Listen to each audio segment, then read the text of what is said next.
چیزیں پاکستان کی فیور میں نہیں رہیں گی، چیزیں جو ہے نا وہ بدل جائیں گی۔ اور آپ کو میں ایک بات بتاتا چلوں، بلوچستان جو ہے نا، جہاں پہ پاکستان نے اس کو پک کیا، پاکستان نے پک کیا اس کو، بلوچستان کو، کہ بھائی صاحب اس کو تو ہم لے کے چلیں گے، اکانومی یہ پیچھے رہ گیا ہے، اس کے اندر تو ڈیولپمنٹ ہونی تھی، اس کے اندر تو یہ ہونا تھا، وہ ہونا تھا۔ ہم نے یہ ساری باتیں کی نا کہ جی یہ ہمیں پتہ لگنا چاہیے، ٹھیک ہے، کہ جی یہ خطہ ترقی کر گیا، لیکن اب ہم اس چیز میں لگے رہے، لیکن اسی چیز کو پک کر لیا گیا۔ یہ بہت بڑی اسٹریٹجک مسٹیک کی گئی۔ چائنیز جو انویسٹمنٹس باقی پاکستان کے علاقوں میں آنی چاہیے تھی، پنجاب کے اندر، خیبر پختونخوا کے اندر، سندھ کے اندر، اس سے آئی ہیں انویسٹمنٹ، لیکن یہ جو ہم نے کنورٹ کرنے کی کوشش کی، انہوں نے اسی چیز کو پاکستان کی کمزوری بنا لیا۔ اور وہ کمزوری یہ ہے کہ ہر طرف دہشت گردی کے حملے ہوتے ہیں۔ اس کا پھر یہ ہوا کہ فوج پہ بھی حملے ہونے شروع ہو گئے۔ وہ جو سی پیک کی جو چائنا پاکستان اکنامک کوریڈور کی سیکیورٹی تھی، اس پہ بھی حملے ہونے شروع ہو گئے۔ سو بہت ساری ایسی چیزیں جو ہیں وہ ہونی شروع ہو گئیں۔ میں سمجھتا ہوں کہ جو شاید پاکستان نہیں سمجھ رہا تھا کیسے ہوگا۔ ایک تو بلوچ جو ہیں وہ آپس میں ایک دھڑا جو ہے وہ سمجھتا ہے کہ ہم مرکز کے ساتھ کام کریں گے، ایک دھڑا کہتا ہے جی نہیں ہم نہیں کریں گے۔ کچھ جو ہیں وہ سیپریٹسٹ تھے، کچھ آگے سیپریٹسٹ کے سمپتائزرز ہیں یا ان کی فیملیز ہیں جو سمجھتی ہیں کہ ہمارے اوپر ظلم کیا گیا، ہمارے لوگوں کو مسنگ پرسن بنایا گیا، بہت ساری چیزیں ہیں۔ سو جو پاکستان جس چیز کو اپنی مضبوط چیز بنانا چاہتا تھا، وہ پاکستان کی کمزور چیز بن گئی۔ یہ میں سمجھتا ہوں ذاتی طور پہ ایک پرابلمٹک چیز ہے پاکستان کے لیے، پاکستان کے اداروں کے لیے، اور پاکستان کیونکہ انویسٹمنٹ کرنا چاہتا تھا، انویسٹمنٹ لانا چاہتا تھا اس خطے میں، اور وہ ساری کی ساری انویسٹمنٹ جو ہے وہ الٹی پڑ گئی ہے۔ اب ہم سارا ٹائم اس چیز میں لگے رہتے ہیں۔ اب ہم وہ جو اب بلوچ یکجہتی کونسل اگر اپنے اس پروجیکٹ کو، اپنے پروٹیسٹ کو انٹرنیشنلائز کرنا چاہتی ہے، اس کو انٹرنیشنلائز کرنا چاہتی ہے، ٹھیک ہے، تو وہ بڑے آرام سے کر سکتے ہیں، کیونکہ اس کو جانا جاتا ہے چائنیز سٹی ہے جی۔ یہ تو گوادر جو ہے وہ چائنیز سٹی ہے، اور چائنیز کو بھی میسج چلا گیا کہ جن لوگوں سے آپ ڈیل کر رہے ہو یہ لوگ جو ہیں حکومت میں ضرور ہیں، لیکن ہم نے ان کو ووٹ نہیں دیا، یا کچھ لوگ اگر ہمارے جو حکومت کے خلاف یا فوج کے خلاف یا ریاست کے خلاف جو بغاوت کر رہے ہیں، ہم ان کے نمائندے ہیں، ہم ان کے سویلینز ہیں، ہم سے پوچھو ہمارے لوگ کیوں جو ہے وہ پہاڑوں پہ گئے، ہمارے لوگوں نے کیوں بندوق اٹھائی۔ یہ سارے کے سارے سوال جو ہے نا یہ سامنے آنا شروع ہو گئے۔ اب جو پہلے ایک وقت ہوتا تھا کہ جو ایکسٹریمزم تھی نا وہ آتی تھی، ہم دیکھتے تھے کہ یار ایکسٹریمزم جو ہے نا وہ ایک اس لیول پہ ہے، سوسائٹی ریلیجس لیول پہ ہے۔ اب یہ جو ایکسٹریمزم ہے، دس از کمپلیٹلی ڈفرنٹ چیز، یہ بالکل ایک ڈفرنٹ چیز ہے، یہ ڈفرنٹ بال گیم ہے۔ ہم اس کو کنٹرول نہیں کر سکتے، اس کو ہم سنبھال نہیں سکتے۔ وہ ہم سنبھال اس لیے نہیں سکتے کیونکہ اگر ہم سنبھالنے کی کوشش کریں گے بھی تو وہ لوگ جو ہے وہ بہت زیادہ ہیں تعداد میں، وہ سمجھتے ہیں کہ نہیں ہمارے رائٹس دو، کیونکہ پولیٹیکلی لوگ ڈس انفرنچائز ہیں، اکنامیکلی لوگوں کے پاس پیسہ نہیں ہے، ریسورسز اس طرح نہیں ہے۔ کل میں جو آپ کو بتا رہا تھا کہ 8.5-9 لاکھ لوگ جو ہیں ہر سال جا رہے ہیں پاکستان سے، جن میں سے صرف 3 لاکھ لوگ واپس آتے ہیں، باقی 5 لاکھ لوگ باہر رہتے ہیں۔ آن ون اکاؤنٹ تو بہت اچھا ہے، ٹھیک ہے، ادھر آ کے کیا کرنا ہے انہوں نے، اکانومی تو اس طرح چل نہیں رہی، تو باہر سے بیٹھ کے کوئی پیسے تو بھیجتے ہوں گے نا حکومت پاکستان کو، وہ جو ہمارا فورن ریمیٹنس چلتا ہے۔ لیکن پھر اس کا بھی ایک دیکھیں نقصان ہے کہ وہ جو لوگ باہر بیٹھتے ہیں جا کے، وہ پھر جسے وہ کہتے ہیں نا کرتے ہیں نقصان کرتے ہیں، کیا کرتے ہیں، نقصان کرتے ہیں، اور نقصان اس شکل میں کرتے ہیں کہ وہاں پہ جا کے کرائمز کرتے ہیں، ڈرگز کرتے ہیں، بہت ساری چیزیں کرتے ہیں۔ سو کویشچن یہ ہے کہ یہ جو اب چائنیز جو فیکٹر ہے، یہ ان کو پلے کیا جا رہا ہے۔ اب بلوچستان کی عوام جو ہے وہ سڑکوں پہ آ گئے ہیں چائنیز حکومت کو، اب اس کا کیا ہوگا، اس کا بہت سارے جو ویسٹرن حکومتیں ہیں وہ اس کو یوز کریں گی کہ دیکھیں جی جہاں جہاں چائنیز انویسٹمنٹ گئی ہے ان علاقوں میں پروٹیسٹ ہوتے ہیں۔ یہ فیکٹر امپورٹنٹ ہے۔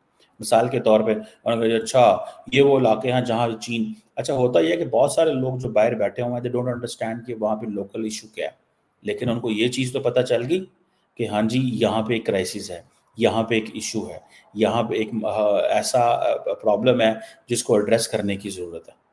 تو وہ کیا کریں گے؟ اس کو کیسے ایڈریس کریں گے؟ اس کو کیسے مینیج کریں گے؟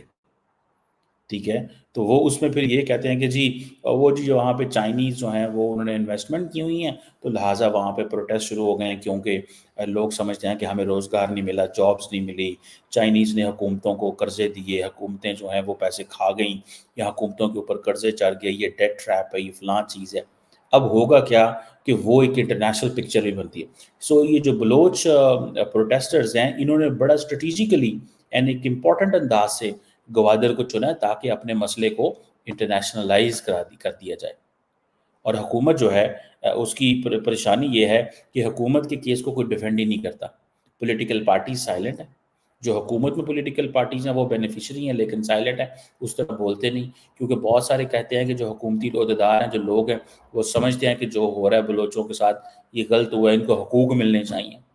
ایک ہے حقوق ملنے چاہیے، وہ بالکل ملنے چاہیے. دوسرا ہے کہ ان میں سے کچھ لوگ جو ہیں وہ اب دہشت گردی یا ان چیزوں میں انوالو ہو گئے ہیں، ظاہری بات ہے ان کو بھی سزائیں ملنی چاہیے.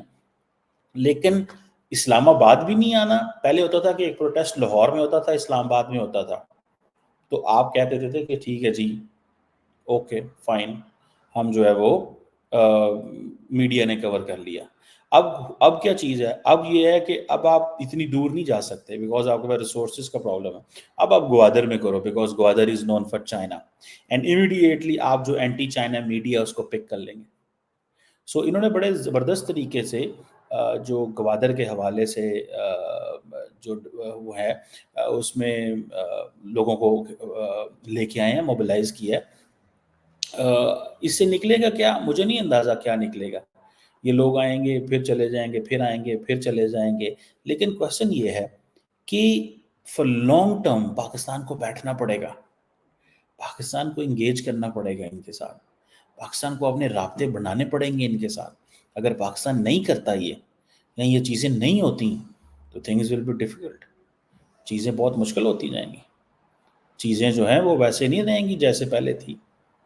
سو میری ذاتی نظر کے اندر آئی پرسنلی بلیو دس کہ پاکستان کی جو سرکار ہے اس کو انگیج کرنے کی ضرورت ہے. کیونکہ اس میں اب چائنیز جو ہیں، ایک تو ہے کہ چائنیز اس کو پازیٹیو سینس میں لیں کہ ہاں جی ہاں ہم اس کو کر رہے ہیں، ہمیں سمجھ ہے کہ پاکستان کی حکومت کو انگیج کرنا چاہیے، ان کو ساتھ بٹھانا چاہیے. ہو سکتا ہے چائنیز کہیں ہاں جی ٹھیک ہے ہم یہ کرتے ہیں، ہو سکتا ہے، دیر از اے پاسبلٹی وہ یہ کہیں کہ ہاں ہم کرتے ہیں. لیکن ایک یہ بھی پاسبلٹی ہے کہ چائنیز یہ کہیں جی کہ یہ تو ہمارا پرابلم ہی نہیں ہے، یہ تو ہمارا پرابلم ہی نہیں ہے. بھائی آپ کو پرابلم ہے، آپ جانیں اور پاکستان کی حکومت جانے، ہمارا ان سے کیا لینا دینا ہے؟ ہمارا ان سے کیا لینا دینا ہے؟